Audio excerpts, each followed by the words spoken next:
Breaking: attack in Michigan. Trump about to make urgent announcement that affects all Americans.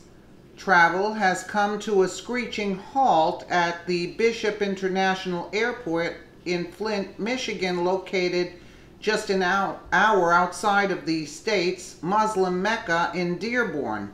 Authorities are working to clean up the bloodbath right now as travelers both incoming and outgoing are arriving upon their worst nightmare they suspected would be coming to Michigan.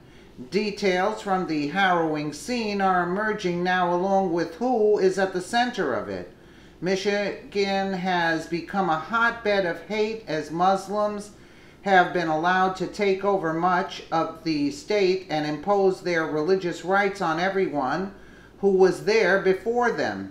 After years of this infiltration, fueled in large part by Barack Obama's refugee program and the town of Dearborn becoming the Middle East of Michigan, it was only a matter of time before terrorism struck the innocent people of this state, along with who is there to protect them, which was the case today.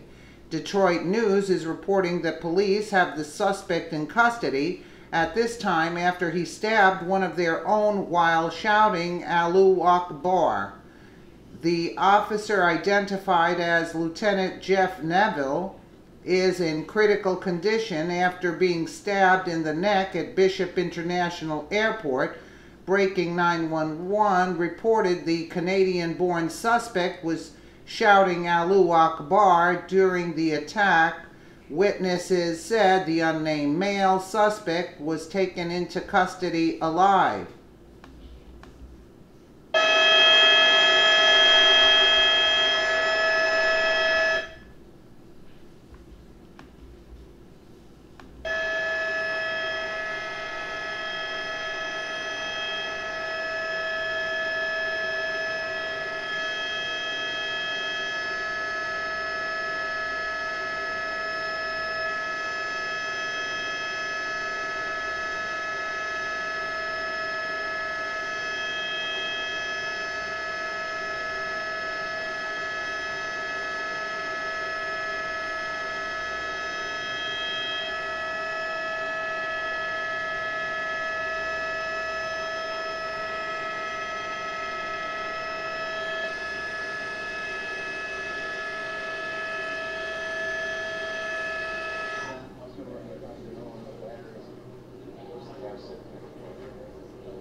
Detroit reports Bishop International Airport in Flint has been evacuated because of an incident, officials said.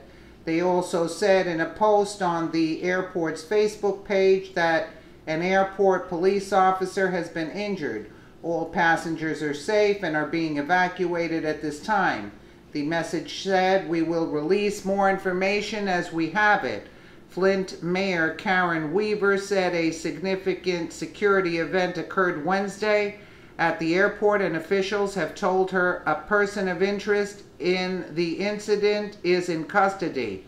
On Twitter, Michigan State Police say the officer is in critical condition and the FBI was leading the investigation. While the ethnicity of the attacker and his name have not been released, a witness on the scene described what she saw on his face. Sherry Carpenter described the husky man taken into custody as blank, just totally blank, as he was being hauled off with the officer's blood still on him following the stabbing. She and another witness say they saw the airport officer bleeding from his neck. Authorities say the officer is in critical condition. Ken Brown tells the Flint Journal he was dropping off his daughter at the airport and saw the officer bleeding from his neck. He says he saw a man detained by police and a knife on the ground, Detroit News reported. The cop was on his hands and knees bleeding from his neck. Brown described to the Flint Journal, "I said they need to get him a towel." With what looks to be another terror attack on U.S. soil and this time on President Trump's watch, he's expected to make an announcement about it soon.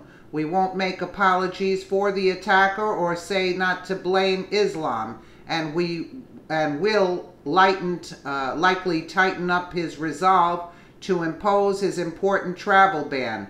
Flint Mayor Karen Weaver has just issued a statement regarding what happened at his town's airport, along with announcing an increase of security in other government areas in the city.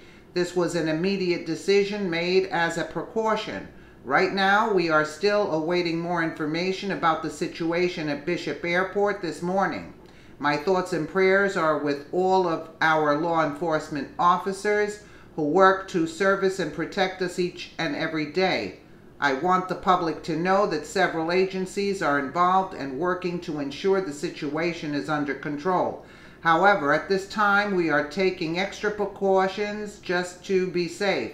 While this has yet to be called an act of terror, the attacker yelling the Islamic battle cry before bludgeoning this officer pretty much tells us what we need to know. Whether he's Muslim or not has yet to be determined, but as we've seen, Islamic terrorists don't have to be born or from the Middle East to attack with these motives.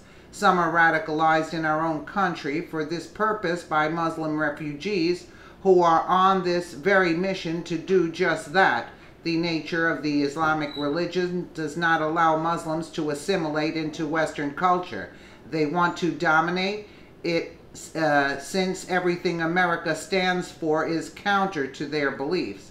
Michigan has systematically been forced to bow down to Islam under the pressure of our previous president, who herded thousands of refugees into their state and allowed one town in particular to become unrecognizable as an American city, Dearborn, which looks more like the Middle East with its predominantly Muslim population. Yeah, they haven't determined the guy? Come on, let's be real now. Let us know what you think in the comments below, and thank you so much for watching.